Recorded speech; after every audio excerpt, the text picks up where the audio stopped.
నమస్తే, నేను Sunitha. Tea news కి స్వాగతం. బులెటిన్ల ముందుగా హెడ్లైన్స్ చూద్దాం.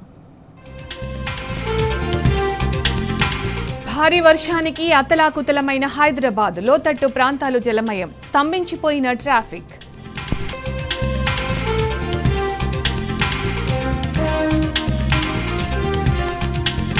దర్యాప్తు దశలోనే పీసీ ఘోష్ కమిషన్ పలు తప్పిదాలు చేసింది.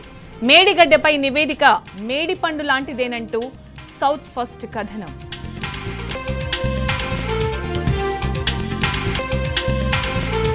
కాంగ్రెస్ బీజేపీలకు గుడ్ బై చెప్తున్న నేతలు, కార్యకర్తలు. కేటీఆర్ సమక్షంలో గులాబీ కండువా కప్పుకున్న పరిగి నాయకులు.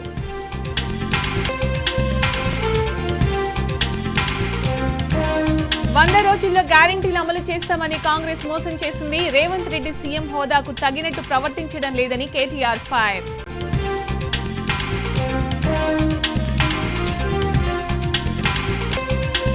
బనకచెర్లకు నీటిని తరలించేందుకే మేడిగడ్డను పడావు పెట్టారు. కాళేశ్వరం ప్రాజెక్టుపై రేవంత్ కు కనీస అవగాహన లేదన్న హరీష్ రావు.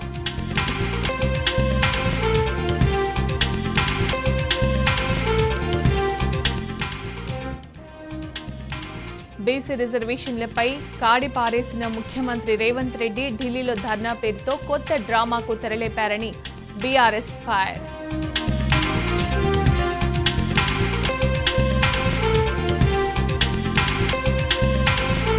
కాంగ్రెస్ సర్కారు పట్టనితనంతో యూరియా కోసం రైతుల కష్టాలు. రేవంత్ ఏలుబడిలో అన్నదాతలు అరిగోస పడుతున్నారన్న నిరంజన్ రెడ్డి.